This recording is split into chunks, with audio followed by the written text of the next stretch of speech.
There's no one who will come and tell you you've not paid land rates, so there's this implication.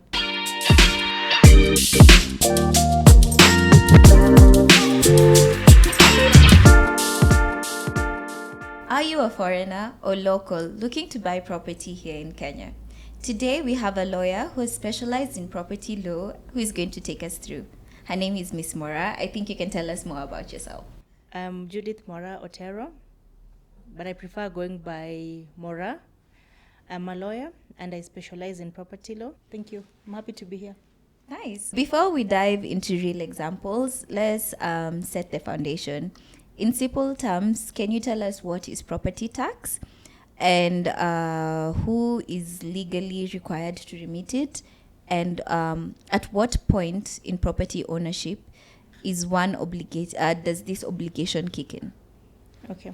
So for starters, property tax is a tax or a fee that is levied by the government to owners of property. Yeah. So for anyone who owns property, there is a tax that comes with it. And so we have different types of taxes in Kenya, depending on whether you are a buyer or a seller. So to break it down, if you're buying property, you'll pay stamp duty, which is usually a percentage of the purchase price.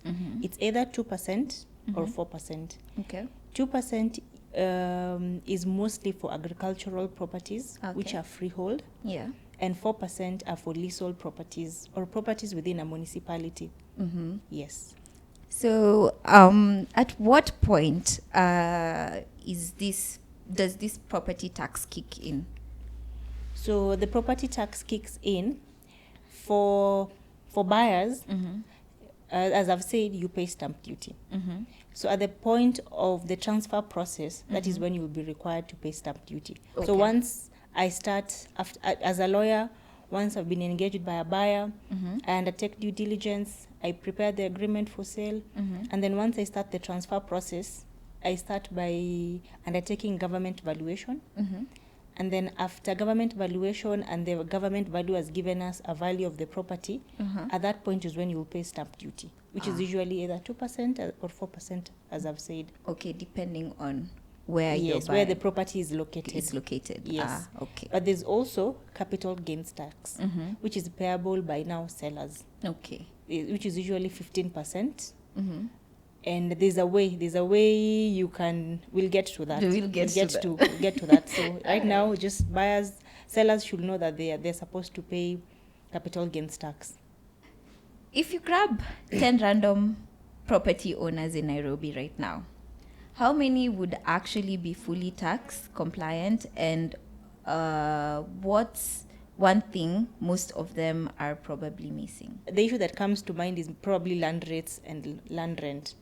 Yes, because I'm assuming they're owners, so they have titles to their properties. So maybe issue that will come up is land rates or land rent.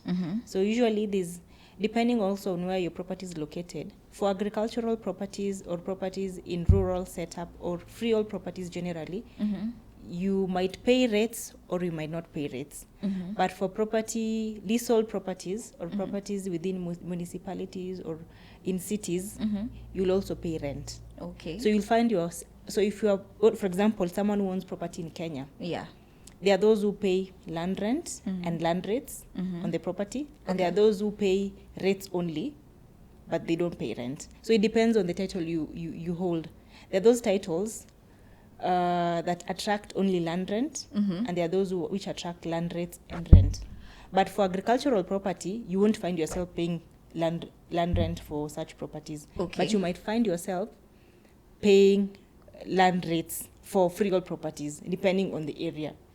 Okay. Yes. So just to understand, for freehold properties, Yes. there are two types. There is land rate Yes. and land rent. Correct. The Kikuyu in me. Correct. Yeah. So land rates, what's the difference between land rates and land rents?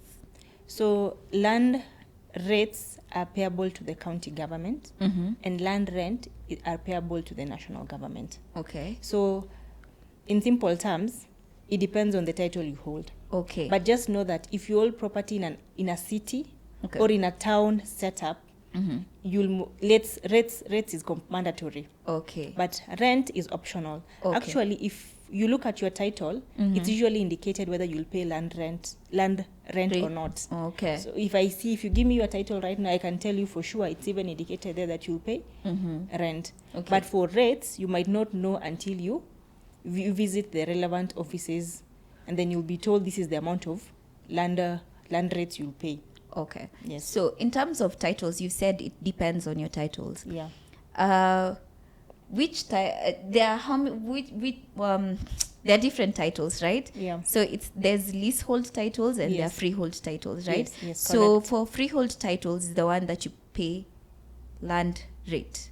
It depends. Uh-huh. There are those that don't attract land rates at all. Okay. Yeah, because for example, I come from Kisii. We have my father has freehold property, which is agricultural property. All right. We don't pay rates. We don't pay land rent or land rates Rates at all. Yes. Okay. But there are also freehold properties which are like in Ngong.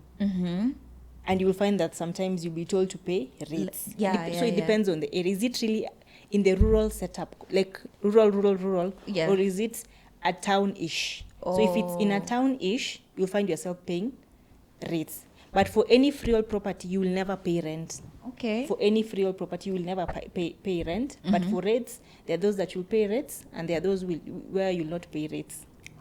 Yes. So from what you're saying, most people miss out on these taxes of land rates and land rents because they're like most property owners don't know which is which. Yes. And then also, no one will come and start telling you they're supposed to be paid annually. So land rates and land rent are paid annually. Yeah. But there's no one who will come and tell you you've not paid land rates, so there's this implication. The only time you'll be forced to pay land rent and land rates is when you're selling that property. Because if I'm selling and you're buying, you as the buyer, you won't want to inherit any taxes that have not been paying over the years. So that's why it's very important for you to look for a lawyer, because your lawyer will advise you. As the buyer, I'll ensure that the seller has already paid all the land rates and all the land rents. So that by the time we are doing the transfer, you start paying for those taxes from the point of view owning the property. Okay. That's when you start paying. But if you don't look for a lawyer and you decide to undertake the transfer process in other ways, and you don't confirm whether the seller has paid up all the taxes, then the implication of paying for all those years that he has owned that property will now fall on you. Oh, that's crazy. Yes. So basically, there are some people who are just living their lives freely and they don't know, like they're accumulating like taxes. Correct. And actually, if you don't pay for rates and rent yearly, there are penalties that accrue.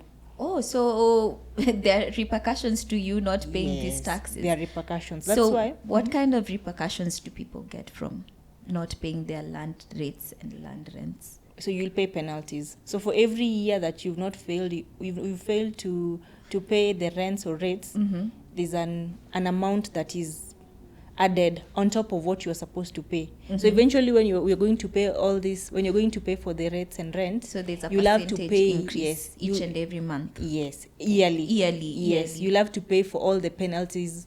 You'll pay for what you're supposed to pay, and over and above that, you also pay for the penalties that will be levied by the government.